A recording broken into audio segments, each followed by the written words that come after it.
Shalom shalom. Nataka tujifunze neno fupi linalohusu imani.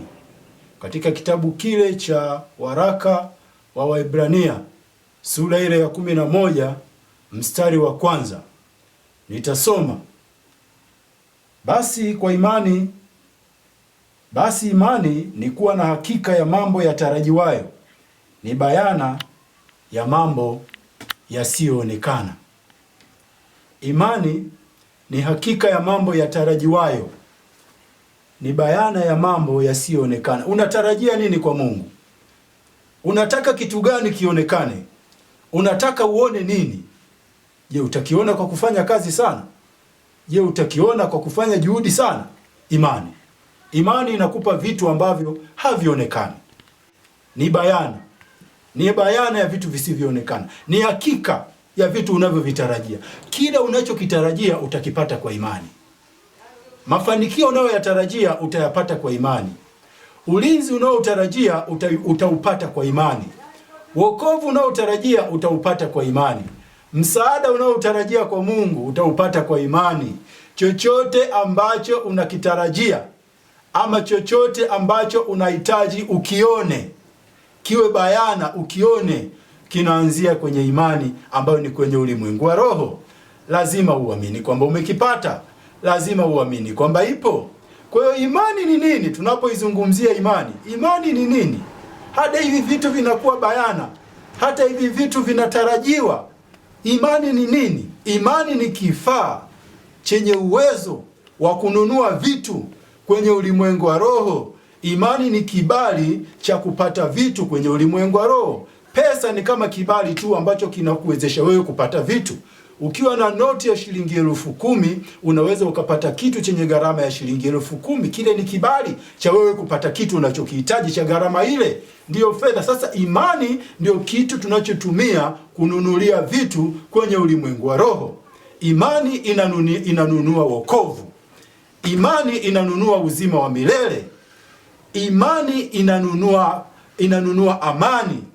Imani ni kifaa cha kununulia ulinzi kwenye ulimwengu wa roho. Kwa imani unapata kila kitu. Imani ni kifaa cha kununulia mahitaji yako kwa Mungu kwenye ulimwengu wa roho. Kupitia imani tunapata kila kitu. Kupitia imani sisi tuna kila kitu. Chochote unachokihitaji, chochote unakipata kwa imani. Unakipata kwa imani. Hata huu ulimwengu, vitu vyote tunavyoviona hivi vimefanyika kutoka kwa kitu kisichoonekana. Yaani yeye aliyo kwenye ulimwengu wa roho kwa imani alivifanya vitu ambavyo sisi tunaviona sasa hivi. Imani, yani vitu vinavyoonekana havikufanyika wala havikutokea kwa kitu ambacho kinaonekana. Kwa imani tunaizungumzia. Kupitia imani sisi tunapata wokovu. Kupitia imani unapata kila kitu unachokihitaji. Kupitia imani unapata watoto. Kupitia imani unapata kazi. Kupitia imani unaurithi ufalme wa mbinguni. Kupitia imani Mungu anazungumza na wewe. Kupitia imani wewe unakwenda kuonana na Yesu. Kupitia imani unapata kila kitu unachokihitaji.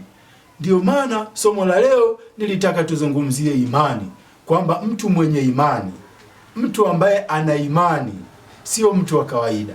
Biblia inasema ya kwamba ukiamini unaweza tu kuamuru hata huu mti au hata mlima ukang'oka na kutupwa baharini. Imani unapata hitaji lako. Huna pesa ambayo unaweza kutoa ili mlima ung'oke uende ukatupwe baharini, bali imani inakuwezesha kufanya vitu kama hivyo. Huwezi ukaung'oa mti na kuamuru kwamba utupwe bila imani.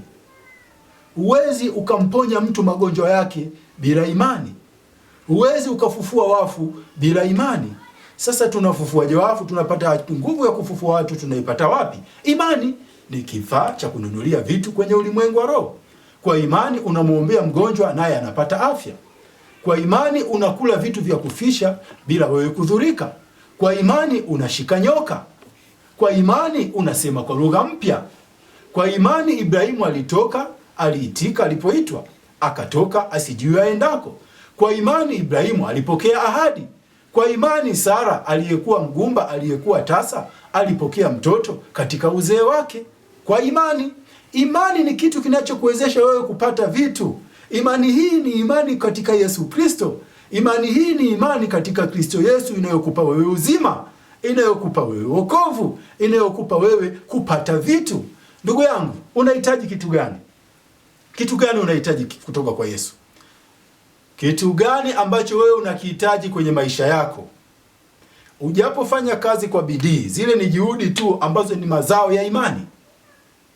Ukiamini, Mungu atakupa juhudi ya kufanya kazi ili upate fedha za kupata vitu unavyovihitaji. Lakini kinachokufanya upate vile vitu sio fedha, ni imani ulioamini mara ya kwanza, uliomwamini Mungu, ulioamini ya kwamba Mungu anaweza akanipa kitu hiki kama nikimwomba.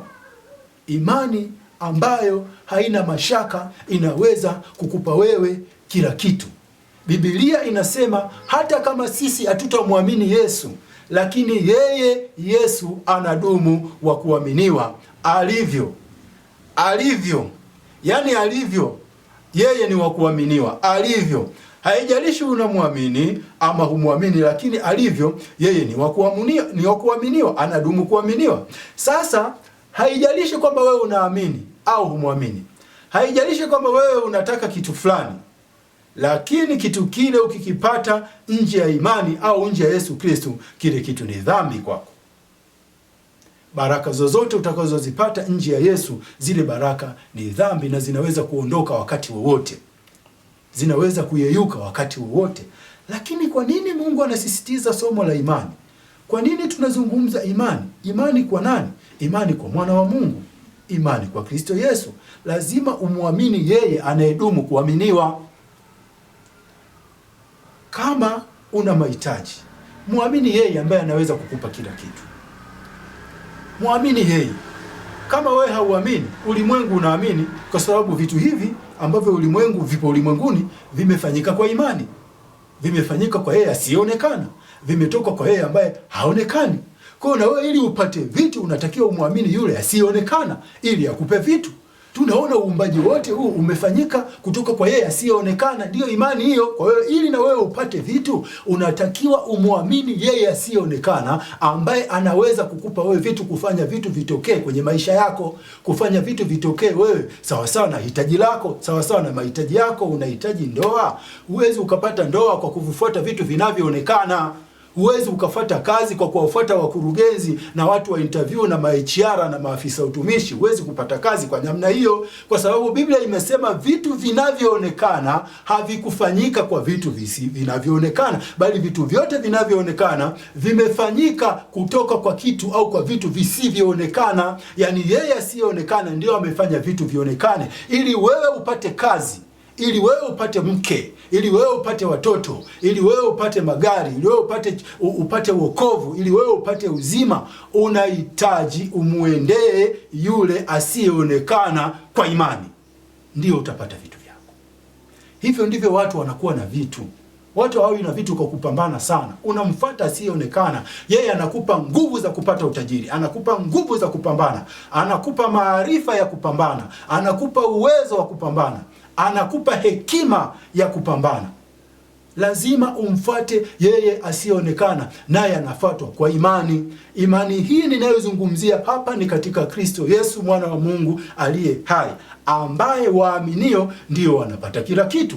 Wasioamini wanakimbilia kwenda kwa waganga, na huko wanapata vitu ambavyo baadaye vina majuto, ambavyo baadaye vinataka uhai wao au uhai wa watoto wao au mali zao. Wanakuwa na masharti magumu. Lakini kwa huyu ambaye anatupa vitu, Yesu Kristo, hana masharti magumu.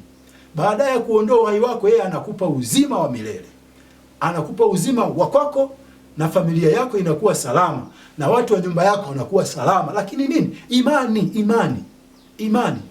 Imani ni kifaa cha kununulia vitu kwenye ulimwengu wa roho. Ni nguvu ya kupata vitu kwenye ulimwengu wa roho. Ni nguvu ya kununua vitu kwenye ulimwengu wa roho. Unanunua kila kitu, hata uzima wa milele unanunuliwa kwa imani. Hata wokovu unanunuliwa kwa imani. Uwepo wa Mungu unanunuliwa kwa imani. Kama una imani, wewe ni maskini. Lakini mtu mwenye imani, yeye ni tajiri mwenye vitu vingi. Yeye ni tajiri mwenye kila kitu anachokihitaji. Mtu mwenye imani yeye ana utajiri zaidi ya utajiri wa dunia nzima. Dunia yote hii iuzwe, dhahabu zote zilizopo duniani hapa ziuzwe, na madini ya kila gharama yote yauzwe, ya nchi zote dunia nzima au ulimwengu mzima, vitu vyote viuzwe, gharama yake haifikii gharama ya mtu mwenye imani. Imani ina gharama kubwa kuliko vitu vyote vya dunia hii. Imani inaweza kukupa kila kitu. Imani inakupa uzima. Imani inakufanya wewe uwe hai baada ya kufa. Imani inakufanya wewe hata baada ya kufa uwe unaishi. Imani hii ni katika Yesu Kristo mwana wa Mungu, ambayo leo kupitia sauti hii unayoisikia ni mwito kwako. Wewe una kila kitu na huwezi kupata kitu chochote kama hujapewa kutoka kwa kitu kisichoonekana au kutoka kwa Mungu asiyeonekana. Kitu chochote hakiwezi kuwa dhahiri kwako, hakiwezi kuwa bayana kwako. Unahitaji TV, seti ya makochi ili iwe bayana. Ni matokeo ya wewe kuamini, ni matokeo ya kumfuata na kumuomba yule asiyeonekana akupe vitu, avifanye vitu hivyo kuonekana kwako, kuwa dhahiri kwako. Kazi ni dhahiri, ni kitu unachokiona kazi, lakini hakitakiwi kupatikana kutoka kwa vitu vinavyoonekana. Unahitaji gari, lakini hutakiwi kulipata gari kutoka kwa vitu vinavyoonekana.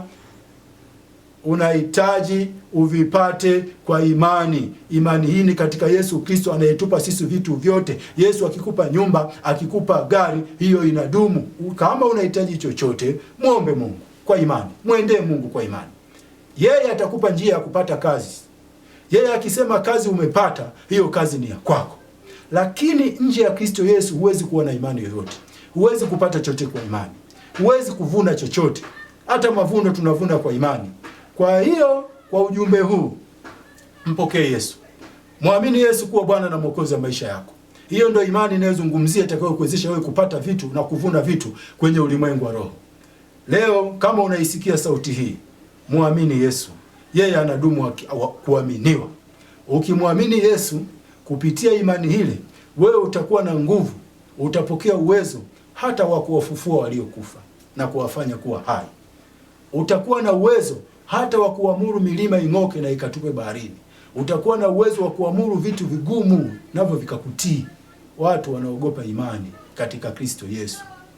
Ili uwe na imani, leo mpokee Yesu kuwa Bwana na Mwokozi wa maisha yako. Nitafute kwenye 0717 756317. Tuombe pamoja na wewe. Umpokee Yesu awe Bwana na Mwokozi wako. Uwe na imani. Upokee imani ambayo ni kifaa cha kununulia vitu kwenye ulimwengu wa roho. Shalom, shalom. Mungu akubariki.